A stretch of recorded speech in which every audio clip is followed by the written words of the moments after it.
Welcome back to Nick Lenz, Comic Core Classic Non Classics. This is episode number 2058 and Doubleshot 1952. I have a Marvel trade, which is the third to last collection in the series to cover, and the final trade of one particular trade series. First up, we have New Mutants: A Date with the Devil. Yep. Now, this is the Regenesis storyline when it comes to New Mutants. Those of you curious, what was Regenesis? This was the sort of a aftermath storyline that happened right of Schism. Yep, that was simply the reason for it. It was new status quo for the X-Men. Because every time they do one of these special events, they always have an aftermath storyline. Because basically that's what they do. Now, this only collects from New Mutants Volume 3, issues 33-37. Roughly 5 issues. These issues mostly have mutants move away from Utopia because my guess is they don't want to leave the area because they're on Scott's side, but they don't want to be around Scott because of the controversial events of Schism, which caused the X-Men to split in half. Yes, that was simply put basically what happened in Schism because Scott and Logan had disagreements over Quentin McIntyre and how they handle him. They came to blows, and then, of course, Wolverine took half the X with him over to the Jean Grey School for Higher Learning, which he remained there for quite some time. He remained there for about 3 years before he died in 2014. Cyclops remained in San Francisco for another year before the events of AVX, which basically brought about the end of the Utopia team and the era of Utopia. New Mutants, in their hand, what happened with them, you might ask? They moved into the main city of San Francisco, a place known as 1120 Mission Street. And basically, in a way, this served as New Mutants headquarters, this apartment complex. And from what I can tell, they pretty much live here for pretty much the rest of the run. Mostly anyways. Yes, that's pretty much what happened with them. They stay here.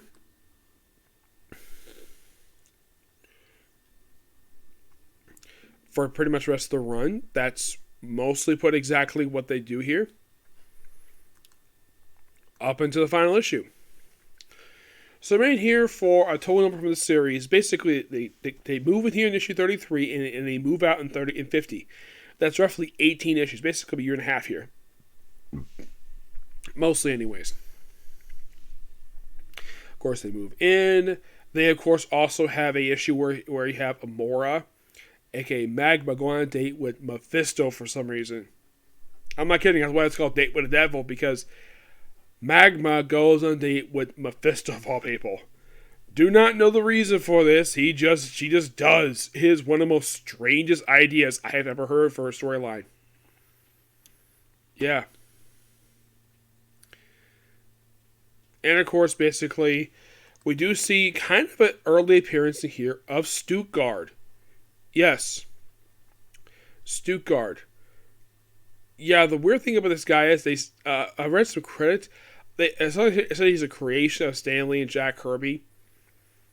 Despite the fact he never actually physically appeared until issue 34. That was his first appearance. What was the purpose of him make his debut there? The 7-layer storyline, Exile, which I have covered that already. It's a really good story. And during the course of the story, we actually have Blink. Yes, Blink. The 616 version joined the Mutants. And she remains with the group up until the final issue. Yep. Yeah. And that's pretty much exactly what happens here. Just a new status quo, a one-shot issue, a new member. That's simply what we got here for these issues. It's good. I love these issues. I love this run. Of course, the run is still written by Dan Abbott and Lenning. With art by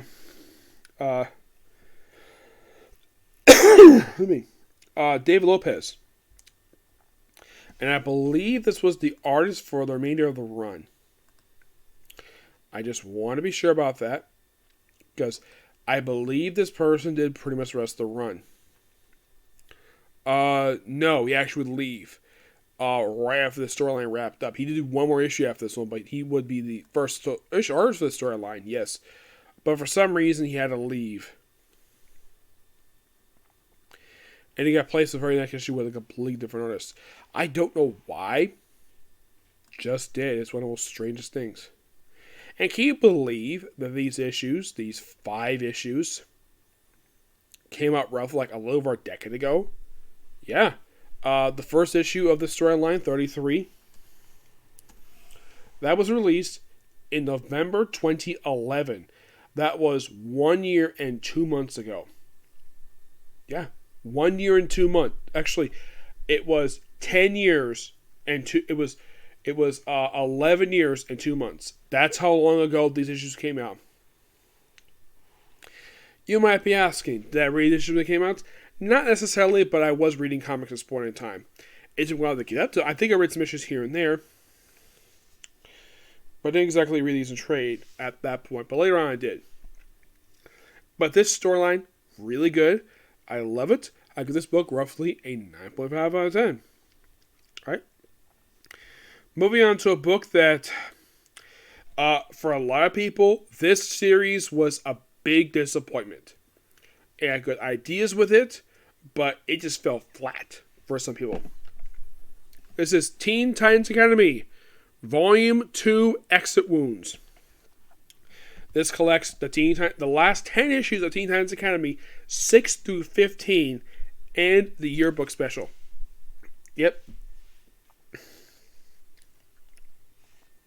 Of course, the writing book is on by Tim Sheridan, who also did 1 and 2 spin-off books of this ongoing series. There were 2. You had Shazam. He also did that one. And it was also Crush and Lobo. That was not written by him. That was by Marco Tamakagi. The artwork mostly was done by at least 4 different artists over the course of these 10 issues in a one-shot. You have Tom Durank, Rafa Salvador, Mike Norton, and Brent Peoples. The cover art is of Rafa Salvador and Alejandro Sanchez. Mostly put, one of the things they wrap up in here is who is Red X. Yes, the Red X has been basically around since the start of the storyline.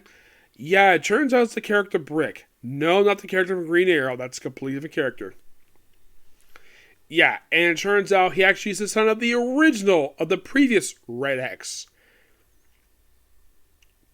Which, of course, people don't know who the heck this guy is. So yeah, the whole thing with this Red X storyline, yeah, I probably would agree with a lot of people. This is the most disappointing thing about this series. The whole Red X stuff. Now, I should point out, though, the first Red X ever appeared in any form of media was an episode of the Teen Titans 2003 series. And apparently, for some strange reason, somebody thought at DC it would be a good idea to bring this guy into comics. Now, you could say, wait, did he technically appear in comics for this? Kind of, yes. He did appear in the Teen Titans comic book and set in the same continuity of the show. But we're talking about mainstream DC Comics. You see, I think he made his debut, I think it was in the first season of the show, if I'm not mistaken. I think it was first season of the show. And they had another Red X pop up the show later on.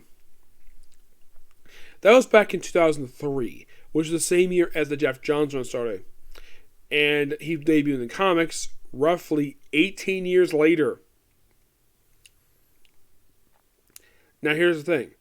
I do not know the reason why he had to make his debut here, but he did. And this whole storyline with him was a complete letdown. It was by far the second time I've ever seen it where you have a Teen Titans story arc, a storyline, stretched out throughout the entire year, and the payoff was a complete disappointment. The last time I saw this happen was with the Heretic in Adam Glass's run for the Teen Titans. Now, tell you if you're watching, the Adam Glass issues ones are bad. Not the Ben Percy issues. The first 19 issues are awesome. Anybody who read those issues knows those issues were awesome. It's 20 to 47. They're bad. And you might think, Nick, if they're bad, why did you have to buy the freaking trades for? To review them. That was simply the reason for it. I like the artwork, though. Yep. Now, there is some good stuff in here. We do see a return of Roy Harper. Yes, this is, of course, his appearance in this book right after the conclusion of the Infinity Frontier miniseries. Because he's brought back in that series as a Red Lantern. And I believe he was also brought back in the pages of Dark Knight Death Metal. And, of course, he got cured of that. And because he came back here. He reunites with Wally. Yes, Wally's in the series. And reunites with him. He wonders why the heck is the school named after him. Even though he was declared dead, the school was named after him. And he remains with the series until the final issue. At one point, for some strange reason, we have Cyborg and Beast Boy merge for a few issues, and they unmerged. Yeah, I thought that was a really dumb idea. Nightwing, for some, if you read this entire series, Nightwing does jack frickin' squat this whole series. You see in the beginning, doesn't do anything. I believe he's supposed to be the headmaster of the Teen Titans Academy, but he doesn't do anything at all. If you think about it, of the adult heroes, I would say that Raven, Beast Boy, and Cyborg do a lot more to contribute to this series than frickin' Nightwing. Yes. And also, at the end of the series, do we have a graduation ceremony? Because it's a school. Of course we have a graduation ceremony. And it's 3 characters who previously appeared in the Adam Glass run. The Wallace West Kid Flash, Roundhouse, and Red Arrow. Yep, they graduate, despite the fact they were already Teen Titans, already part of the series. Which begs the question, why the heck Tim Sheridan thought we could have put these 3 as students for the freaking academy? They were, in fact, Teen Titans. Like, in the case of Wallace, he had been a Teen Titan at this point for about 5 years. So, why the heck they basically had him make a student and then graduate at the end of the series makes no freaking sense. Red Arrow had only been a Teen Titan at that point for 3 years. Yeah. Maybe she needed mental training. But she became a full-fledged Titan, despite the fact she already was one. So was Roundhouse. They do bring up in here the events of the Shazam miniseries with Tim Sheridan, which I like that miniseries. I thought was pretty good. And Crush and Lobo. They do briefly reference that, but it's not exactly harped on. It's weird, though. Also, by the way, we also have a crossover here. We also have the War for Earth 3 crossover. And their part, anybody who read the crossover would realize, though, that the Teen Titans Academy issue was the weakest portion of the entire storyline. Yeah, it felt as though this one you did not have hardly any progress at all. And you might ask, what was the point of this storyline if you include Teen Titans Academy? I get including Flash and Suicide Squad fine, but Teen Titans Academy, and this is my honest opinion, I think including this series was a mistake on the part of the writers. Flash, perfectly fine. The whole thing is about War for Earth 3, perfectly fine. Okay? Including Suicide Squad. They had a big role in the storyline, so having part of the series part of the storyline was fine. Teen Titans Academy, completely pointless. Yeah, if you read the storyline, if you read the issue, it is a nothing issue. It is not going to show anything in the main series or the War for Earth 3 storyline. In my honest opinion, DC should not bother to have Teen Titans Academy tie into the storyline. If you have anybody's series, if you want to have a group book part of the storyline, fine. And here's the thing, part of this one. My only guess is the reason why DC included Teen Titans Academy part of this crossover is because they had a crossover with Suicide Squad at the start of the run the previous year. That is my personal guess anyways, of the reason for it. Doesn't amount to anything. One thing I do appreciate Tim Sheridan does do this in this series is that it continues building on the potential relationship between Beast Boy and Raven. I love that aspect of this book. In my opinion, it's the best thing about this book is their potential romance. Now, the strange thing is they do remodel the Academy at the end of the series. Now, if you're curious though, the tower that you see on the cover, That's not the one from the previous Teen Titans series ended just a couple years ago. No, it's not that one. It is the one from the Dan Abnett run for Titans. Yep. That's simply put what this tower was. That was basically headquarters of the adult Titans that Dan Abnett worked on in the book, basically was writing it for the first 20 issues or so. Before he had to switch over to the stuff post Dark Knight Metal. Because I'm sure he had to. At least the book kept its writer instead of switching it. Now, in the case of my final thoughts on the Teen Titans Academy, idea, fine. I have no problem with the Teen Titans Academy. Problem, no main Teen Titans book. Yeah, I kind of felt as though there was also a bit too many characters in the series to focus on. That was too short of a runtime. The series also had a vibe similar to that of We Are Robin, where there are way too many characters to care about. In the case of that book, the only person where anybody recognized was Duke Thomas. This one we do have familiar characters, but I kind of feel as though Tim Sheridan did an okay job writing the whole school aspect, but I don't think he balanced the school aspect with the superhero thing very well. That is just my honest opinion. That's how I feel as though about this series, that he didn't balance it too well. It's not terribly balanced. It's not balanced as well as it should be. I think Tim Sheridan should take notes from Jason Aaron how to write a school type series also on a superhero team. You've been thinking, why Jason Aaron, you might ask? Because he wrote Wolverine the X-Men. That's why. Yeah, that's how I feel about it. The book got definitely good artwork. No denying that.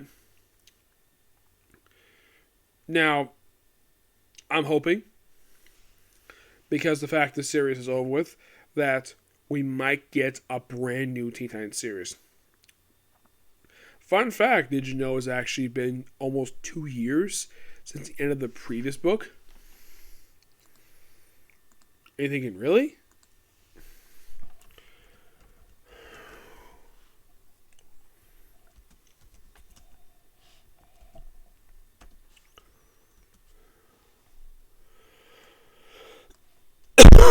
I think it was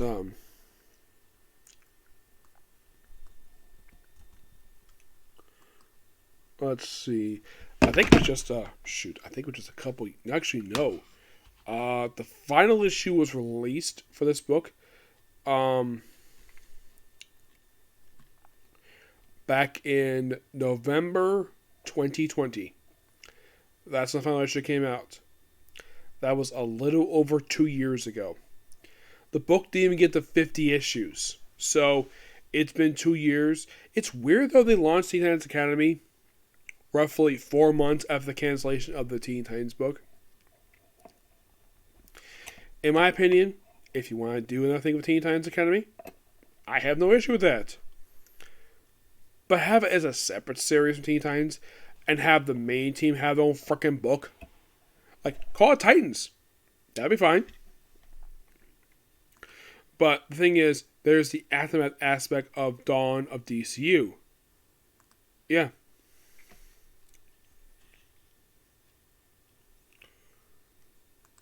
And also, I think that also, like I said, having the three people who actually eventually having the three who graduate be, like I said, the Kid Flash, Roundhouse, and Red Arrow. In my honest opinion, that didn't sit too well with me because these three are already full-fledged Titans.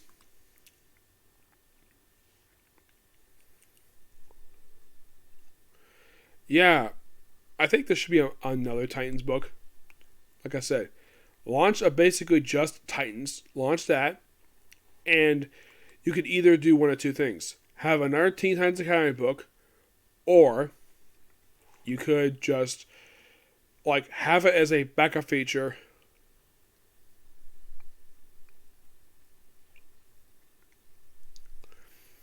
And just basically do that.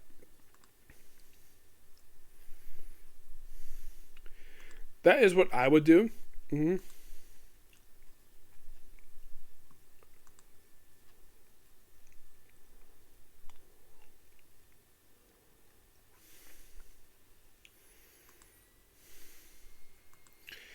But basically, time will tell exactly what's going to happen next with the DC Comics universe comes this year. Okay, so that's going to be pretty much it for Tickle Review. Stay tuned for another comic I'm going to do that next. And then I'm hopefully get a chance to start up today, play tomorrow, okay? So, bye.